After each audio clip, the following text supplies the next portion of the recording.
Un cordial saludo nuevamente para todos. Nos alegra muchísimo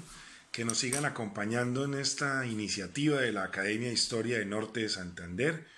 Nos han llegado muchísimos comentarios sobre lo que hemos venido transmitiendo. Tuvimos al doctor Ciro Pérez con Los Amores de Bolívar, luego siguió Fernando Chillé, Poesía y Bicentenario, luego Jorge Carrillo con la figura de quien me antecede atrás, el general Francisco de Paula Santander, y hoy quiero presentarles a un miembro de la Academia de Historia, por supuesto un miembro correspondiente, un caballero, una persona joven, una persona interesada por la historia, con una hoja de vida intachable. Es especialista en gerencia estratégica, miembro correspondiente de la Academia de Historia de Norte de Santander, abogado de la Universidad Libre, y tiene una particularidad: es empresario de Soey Perfumes. Y Soey Perfumes tiene una característica fundamental, y es que fue certificada y ha ganado premios por tener negocios verdes, es decir, saludables con el planeta. Esa persona que les estoy nombrando es Jorge William Correa Monroy. Y él quiere hoy hablarles, aprovechando que estamos en estos días de cumpleaños de nuestra ciudad de Cúcuta, de el cacao y su influencia en la Fundación de Cúcuta. Esta es nuestra cuarta conferencia de la Academia de Historia de Norte de Santander. Seguimos avanzando en el Bicentenario y nos vemos pronto, porque son 30. Ahí vamos. Un abrazo para todos. Que la pasen.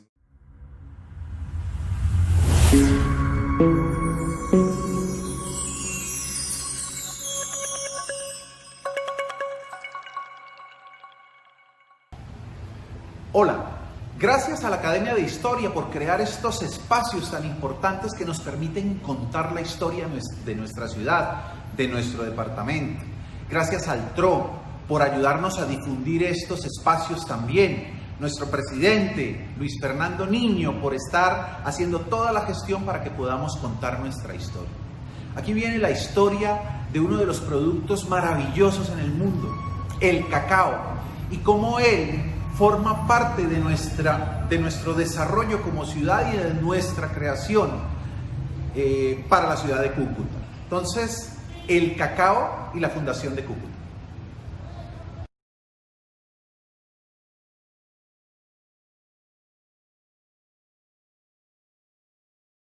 Hola, todos los cucuteños celebramos el 17 de junio de 1733 la Fundación de Cúcuta. En las escuelas es poco lo que nos cuentan sobre esta historia. Todo redunda en que Juan Arrangel de Cuéllar donó o entregó unas tierras para construir la ciudad que hoy habitamos. ¿Qué tan real es todo esto? O mejor dicho, ¿qué tan preciso es todo esto y qué tuvo que ver el cacao con estos acontecimientos? Me fue encomendada la tarea como académico de nuestra queridísima Academia de Historia de Norte de Santander para la celebración de los 286 años de la Fundación de Cúcuta, para investigar los acontecimientos que suscitaron nuestra fundación. Pero antes de iniciar nuestra historia, permítanme hacer una pequeña puesta en escena del cacao y su más delicioso producto final de él, que es el chocolate, y la importancia de este en los paladares del mundo. Así que vamos a dar una pequeña vuelta por el Salón Mundial, el Salón del Chocolate en París.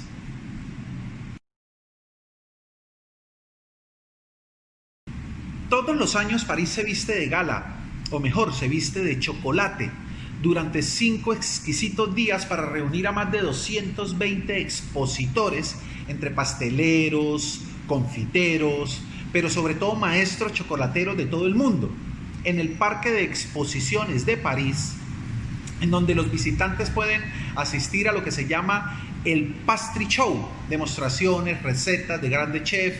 el Cacao Show, espacios de la chocósfera, experiencias, degustaciones, talleres de chocolatería y por supuesto el famoso desfile, el vestido de chocolate que tanto gusta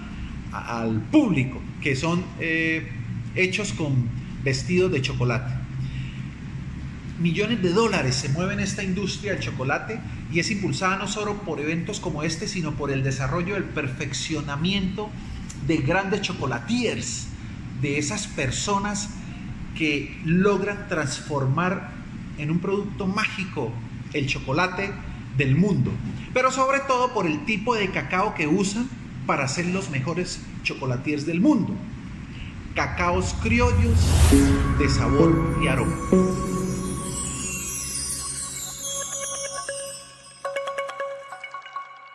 Bien, pero para poder entender por qué los cacaos criollos de sabor y aroma, primero tratemos de conocer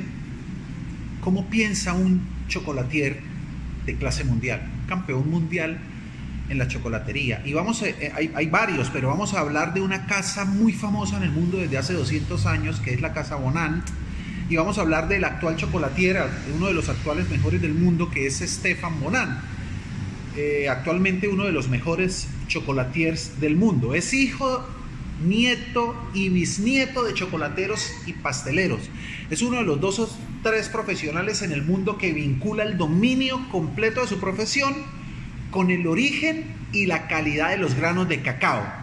Es un viajero empedernido.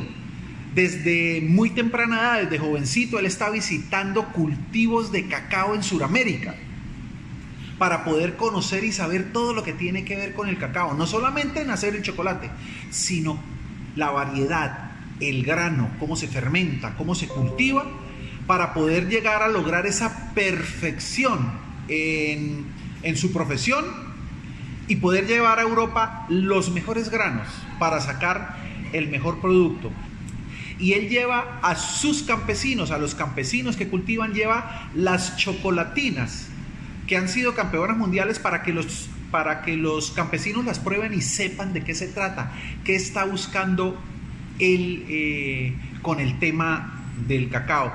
Por allá para 1983, el papá de Stéphane creó lo que se llama las Grandes Cruces o Le Grand Crus, que es una variedad de chocolates que se hacen con cacao de origen. Antes lo que hacían los chocolatieros, antes del 83, lo que hacían los chocolatiers era agarrar varios tipos de granos que iban de Sudamérica hacia Europa y allá en sus fábricas hacían un blended, una mezcla y creaban un chocolate para competir. ¿Qué hizo el papá de Stéphane Bonant? Él lo que hizo fue agarrar chocolates de Chuao o chocolates del Rosario o chocolates de diferentes fincas sin mezclarlos y empezó a crear las chocolatinas propias del lugar, propias del origen, y con ellas empezó a competir y desde el 2014 ha siempre ganado los primeros premios en el sitio. No existe ninguna duda del gran éxito de ser los mejores del mundo, además del perfeccionamiento de los procesos y el cuidado del grano, pero sobre todo se debe a la calidad originaria del cacao criollo y de su delicado sabor desde que se siembra hasta que se procesa. El cacao criollo y de ellos el cacao porcelana es el gran éxito del sabor y aroma de los cacaos en el mundo.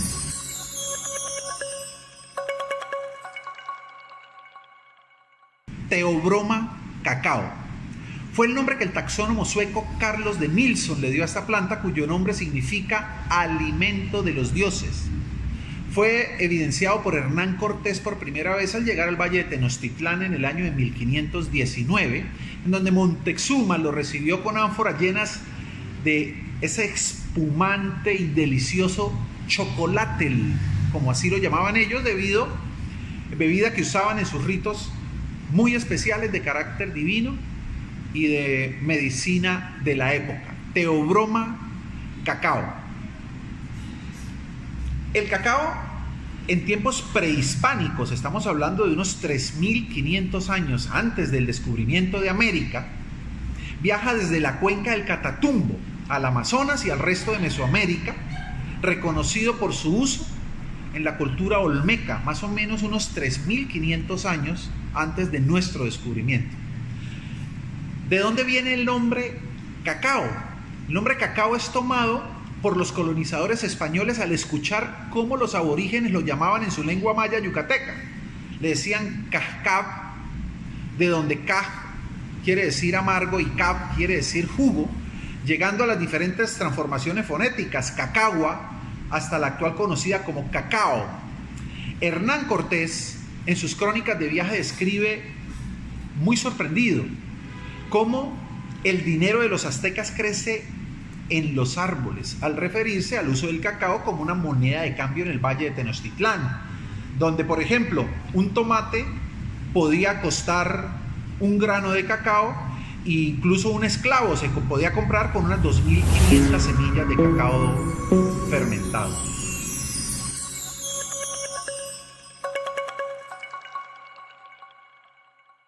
Su origen, el Catatumbo. El Catatumbo es la tierra donde se vio nacer la primera semilla de cacao en el mundo. El cacao nace hace miles de años, en una zona amplia, comprendida al norte de la serranía de Perijá, desde la última prolongación allá de los Andes, hoy compartida entre Colombia y Venezuela, tomando su inicio ahí de la laguna de los pájaros, arriba en la serranía del Perijá, cerca a Paraguachón en La Guajira, con límite entre Colombia y Venezuela, bajando hasta el valle de Cúcuta en San Faustino de los Ríos y prolongándose al oriente por todo el sur del lago de Maracaibo, zona predominantemente de las selvas del Catatumbo, que en la época prehispánica fue habitada por indígenas, guerreros motilones barí y otras, que con la llegada de los españoles se convirtió en la crónica de Indias denominada, o lo que ellos denominaban la zona de guerra, en la crónica de Indias, que inspiró, por ejemplo, el tema de los pueblos de indios de Cúcuta. Allí se originaron aquí en esta zona del Catatumbo, se originaron varios tipos de cacao que tenían como característica su excelente condición de sabor y aroma, dulces como el azúcar de caña y blancos en el mucílago y la pepa, que le aportaban características organolépticas de un delicado y muy dulce sabor.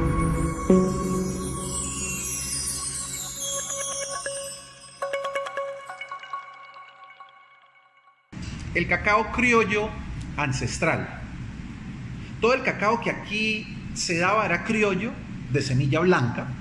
Esta zona agrológica y de biota del Catatumbo tiene unas características muy especiales y casi únicas del mundo. De lo primero que debemos hablar es del faro del Catatumbo. Científicos que han estudiado el fenómeno de los relámpagos del Catatumbo determinan que por la topografía de la región y los patrones de viento que se presentan en la cuenca maravina, las montañas de los Andes que rodean el lago de Maracaibo atrapan todos esos vientos cálidos que vienen desde el mar del Caribe, encontrándose con los vientos fríos que vienen desde la cordillera de los Andes, forzando obviamente a los vientos del Caribe a ascender hasta llegar a una condensación, creando unos cúmulos de nubes de tormenta que desatan de manera majestuosa una tempestad en el Catatumbo de 28 relámpagos por minuto durante 300 días al año. Hablando agrológicamente, están los horizontes de suelo, que son las capas de suelo que se encuentran allí en la tierra, y está el horizonte A. El horizonte A del Catatumbo es un horizonte con una materia orgánica y una capa vegetal sumamente fértil, porque se unen a varias riquezas que tiene esta cuenca. Primero, el microclima que tiene esta selva y su humedad, con una materia orgánica de gran variedad, con una riqueza de micro y macroelementos, con su conductividad eléctrica, la cantidad de intercambio catiónico que tiene, que lo hace mucho más fértil. Un pH neutro, además de manejar unos rangos en materias orgánicas, nitrógeno, potasios altos. Esto hace para el cacao un lugar muy bueno,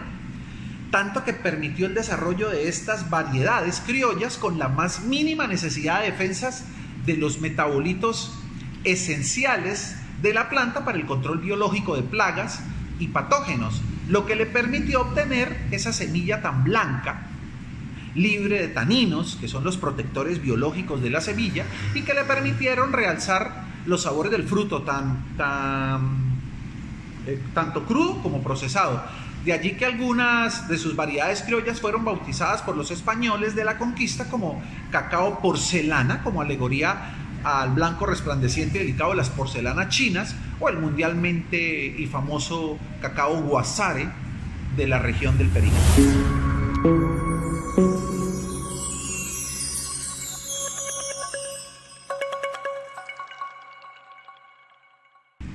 Luego está el cacao forastero.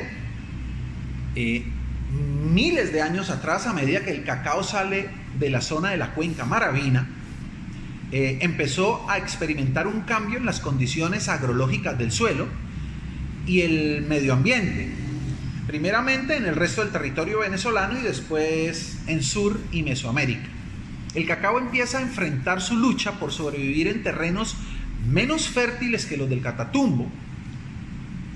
patógenos, plagas nuevas que lo obligaban a mutar, fortalecerse bioquímicamente en su interior, creando taninos y metabolitos secundarios que le permitían obviamente sobrevivir a las nuevas condiciones de vida. Estas biodefensas pigmentaron su semilla y empezaron a perder en cierta medida su fino sabor y aroma frente a las variedades criollas de la cuenca Maravina, adquiriendo estos cacaos forasteros sabores algo amargos, astringentes, por el contenido de los taninos que ya tenían en sus semillas, alterando organolépticamente el sabor del fruto. A esta nueva casta de cacaos pintados de taninos se les denominó cacaos forasteros. Los cacaos trinitarios. Hablar de los cacaos trinitarios, para hablar de los cacaos trinitarios debemos hablar de la sociedad de los cómplices del contrabando del cacao a Europa a través de las islas del Caribe y su denominación de origen. En territorio venezolano, criollos y forasteros compartieron por cientos de años este territorio y fueron creando siempre nuevos sabores y nuevos frutos, naciendo un tercer cacao venezolano llamado cacao del Tano, debido a que los cacaos forasteros llegan por el río Orinoco al delta del Orinoco y se encuentran con toda la casta de cacaos del litoral de la costa venezolana, desde Chuao hasta Paria, y se juntan creando este cacao nuevo que desemboca en el delta del Orinoco frente a Trinidad y Tobago, este cacao del Tano. Se puede decir, sin caer en exageración, que Trinidad y Tobago no está rodeada por el Mar Caribe, sino por el Orinoco, al menos al sur de la isla de Trinidad y Tobago, que recibe toda la biodiversidad que viene de Venezuela desde el río, y esto incluyó el cacao del Tano, ese híbrido nacido del criollo con el forastero venezolano y que más adelante sería reconocido como el cacao trinitario. El desarrollo cacaotero de el Catatumbo y el resto de territorio venezolano en los siglos XVII y XVIII y el auge de las exportaciones de este producto desde Caracas hacia el virreinato de la Nueva España en México era no solo abundante sino estricto en el control que salía del grano, ya que dicho cacao producido en estas tierras solo podía salir a México y a España. Cualquier intento por llevar el cacao a otro territorio, como Europa, por ejemplo, a través de la isla del Caribe, sería penalizado con la horca. A usted lo mataban en la horca si a usted lo veían contrabandeando cacao. Solo habían 3 productos controlados en esa época: el oro, la plata y el cacao. De ahí la importancia del cacao dentro de la economía de la región en la época.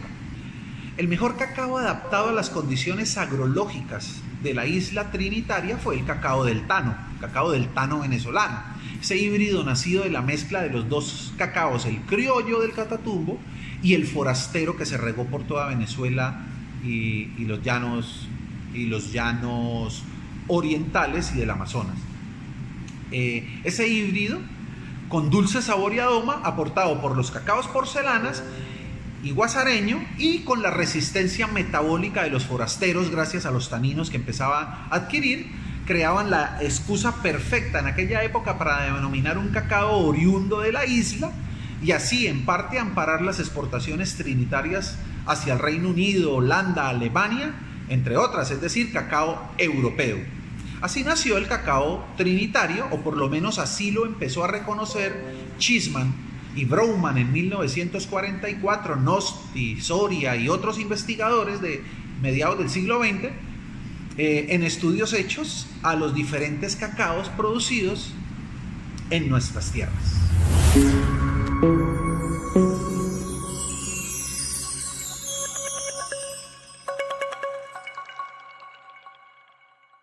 En 1602 se declara el territorio cucuteño como tierra de resguardo indígena y se le denomina pueblo de los indios de Cúcuta. Ya por primera vez en la historia, en 1602, se reconoce esta región con el nombre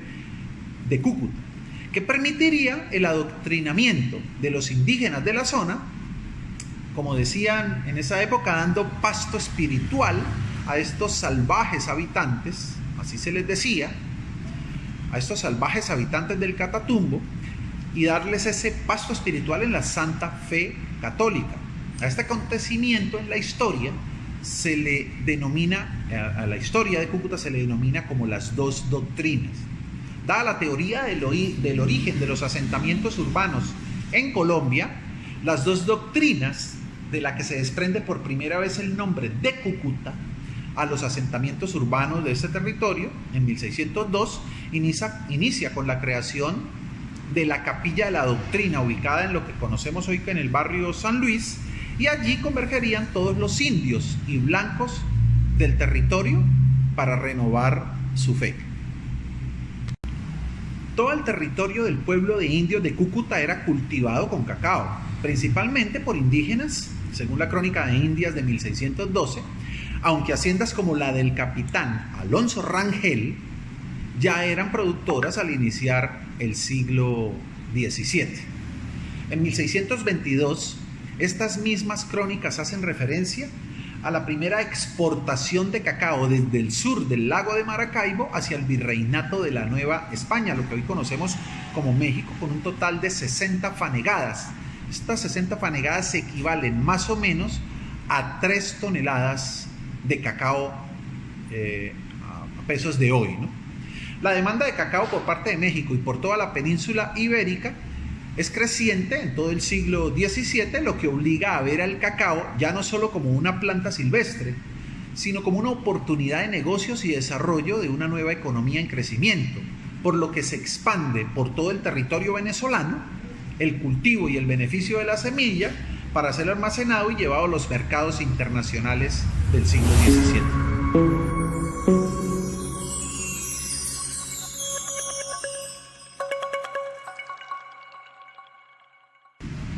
Llegamos a la época dorada del cacao. La época dorada del cacao se da en el siglo XVIII con el aumento de las exportaciones desde Sudamérica y hacia México, desde Puerto Cabello como el principal puerto de acopio del producto. Vamos a ver unas gráficas sacadas de una tesis doctoral de la doctora Enriqueta Quirós, esto es del 2014. Ella lo que hace es tomar todos los libros de aduanas que se registraban en la Crónica de Indias, en donde se determinaba peso por peso, grano a grano, la entrada del cacao, su procedencia, las cantidades y los valores que se tenían. Esto es un estudio muy importante de todo el siglo XVII y de todo el siglo XVIII. Las exportaciones que salían desde Venezuela, en estas exportaciones, el cacao de Cúcuta, San Faustino y la cuenca venezolana del sur del lago, en el Catatumbo, se le conocía como cacao de Maracaibo. Todo el cacao que salía aquí de esta zona de Cúcuta era cacao de Maracaibo, que era totalmente cacao criollo, guasare y porcelana en su mayor cantidad. El resto del cacao que se recolectaba en Venezuela era conocido en México como cacao de Caracas y era predominantemente cacao forastero. Ya conocemos la diferencia entre el criollo y el forastero. De estos dos tipos de cacao. Ya para esa época todavía no existía o estaba empezando a formarse lo que es el cacao trinitario. Estamos hablando todavía del siglo XVIII, 1700, ¿sí? Si ustedes se pueden dar cuenta, en las gráficas, en la consolidación de cacao del lago de Maracaibo y del virreinato de la Nueva España, nosotros podemos entender la cantidad y los volúmenes de cacao que llegaban desde Caracas y desde Maracaibo y desde el lago de Maracaibo, que era el cacao nuestro, hacia el virreinato de la Nueva España. Maracaibo y Caracas se convierten en los principales proveedores de lo que llamaban el alimento de los dioses, a la cada vez más creciente sociedad del cacao en un territorio mesoamericano ancestralmente amante de este producto. Pero existía una enorme diferencia entre los cacaos provenientes de las diferentes regiones de América, que incluyen a todo el cacao venezolano en comparación con el cacao de Maracaibo, o el cacao nuestro aquí de la zona de Cúcuta, y era su sabor y aroma. El cacao de Maracaibo no solo era el más apetecido por el mercado mexicano y español, sino que además era el más costoso del mercado. Mientras un cacao de Caracas, un cacao de Choao o de Paria, costaba 3 reales la libra, estamos hablando de 1720, 1730, un cacao de Maracaibo podría costar entonces 4 o 5 reales, y por contrabando en el mercado europeo los precios se doblaban. Esta diferenciación se daba por la necesidad de adquirir un cacao de mejor calidad, de mejor sabor y de probar una mejor experiencia, y esta la brindaban los cacaos criollos de Maracaibo. Como pueden ver en este cuadro que está ahí puesto, y ahí se ven, de acuerdo al orden de los países y por la fecha, los valores del cacao de Maracaibo siempre oscilaron en ser los más grandes, y esto debido a la calidad de la semilla, que era un cacao criollo, porcelana, guasare y todos los diferentes tipos de cacao que se daban. Fue tan importante la riqueza que produjo el cacao en el siglo XVII, por supuesto en el siglo XVIII, que allí nace una nueva clase, una casta social en el territorio suramericano, y ellos eran los mantuanos, también llamados los grandes cacaos, ya que su riqueza se debía a la producción y comercialización en este fruto en los mercados internacionales, riqueza que les permitía comprar títulos nobiliarios como los de conde, duque, marqués, y que crean el nuevo poder económico del siglo.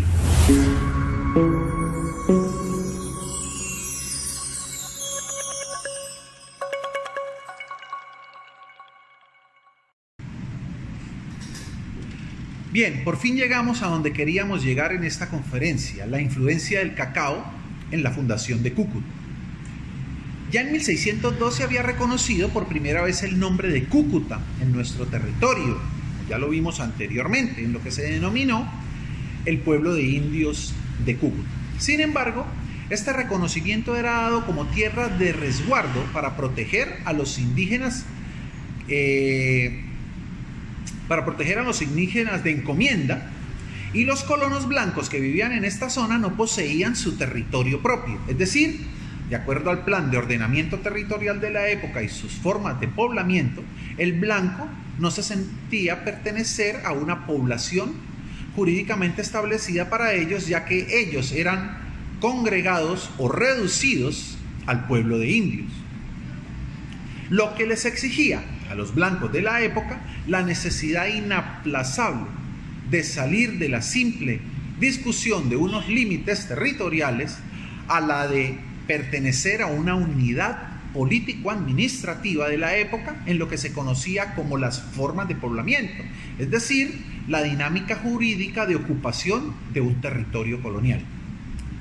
Para los blancos de la época era imperativo tener su propia unidad político-administrativa, y para los indios del pueblo de indios de Cúcuta era necesario que esa separación se diera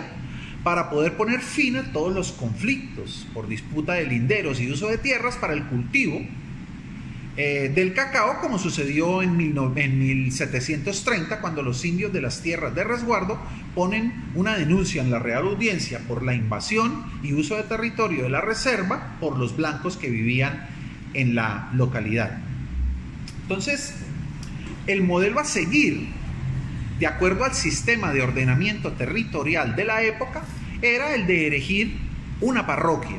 y así separarse jurídicamente de los indios, lo que le permitiría a los blancos ser reconocidos socialmente como una comunidad de blancos, elevando su estatus como ciudadanos del continente. Sin embargo, esto implicaba no solo una reorganización política y jurídica, sino que esta debía ser acompañada de un aporte de la comunidad de dos grandes apuestas. La primera era el territorio y la segunda era el sustento de dicha parroquia. El primero de los acontecimientos, ya todos lo conocemos, es el que nos cuentan en las escuelas. Juan Arrangel de Cuéllar dona una estancia de su tierra y hace en Pamplona la escritura pública de donación el 13 de junio de 1733. 17 de junio, fecha en la que nosotros celebramos el cumpleaños de la ciudad. Pero hay que entender que el 17 de junio lo que se hizo fue la escritura pública de donación. Fecha en la que tal vez erróneamente se celebra el cumpleaños de nuestra ciudad, y digo que es de manera errónea, pues una cosa es la escritura de donación y otra es la erección como parroquia de San José de Guasimal el 20 de noviembre de 1734. Esto en el sentido de poder entender cronológicamente los acontecimientos que suceden a la fundación de Cúcuta. El segundo de los acontecimientos era la hipoteca, que garantiza o que garantizaría la congrua subsistencia y mantenimiento de la parroquia. Y, por supuesto, de su asesor espiritual, el párroco. Y esto se tasaba en dinero que debía ser garantizado con una hipoteca. Se debía garantizar hipotecariamente en una escritura de obligación de 4.000 patacones en esa época, que redituaban unos 200 pesos anuales para la congrua subsistencia del cura, con una carta hipotecaria, una hipoteca, como cualquiera de nosotros conoce actualmente esto, compromiso económico de los pobladores comprometidos, la que fue garantizada nada más y nada menos que con 12.000 matas de cacao criollo cultivados en la finca de los colonos blancos de la parroquia. Ustedes están viendo en ese cuadro todas las necesidades, y ahí se ve la columna de las 12.500 matas de cacao que garantizaban y que eran las que podían dar ese fe y esa capacidad de poder generar la hipoteca en ese preciso momento. El 20 de noviembre de 1734 se da la aprobación del auto y erección eclesiástica por parte del presidente de la Real Audiencia, el virrey Eslava, como vicepatrono real, quien expidió el título a lo que fue el esfuerzo de reivindicación política para superar la condición de agregados del pueblo de indios que motivó la solicitud, obviamente, de la parroquia. Aquí en el gráfico que están viendo ustedes en estos momentos, el doctor Yotuel Díaz, en su estudio de retrospectiva de San José de Cúcuta, recreó una línea de tiempo en la que podríamos identificar al menos una decena de fechas en las que se podía celebrar el cumpleaños de nuestra ciudad, que va desde 1602 con el pueblo de indios de Cúcuta, en 1734 con la erección de la parroquia, en 1793 cuando se eleva a villa, y así sucesivamente hasta 1910, que queda capital del departamento norte de Santander.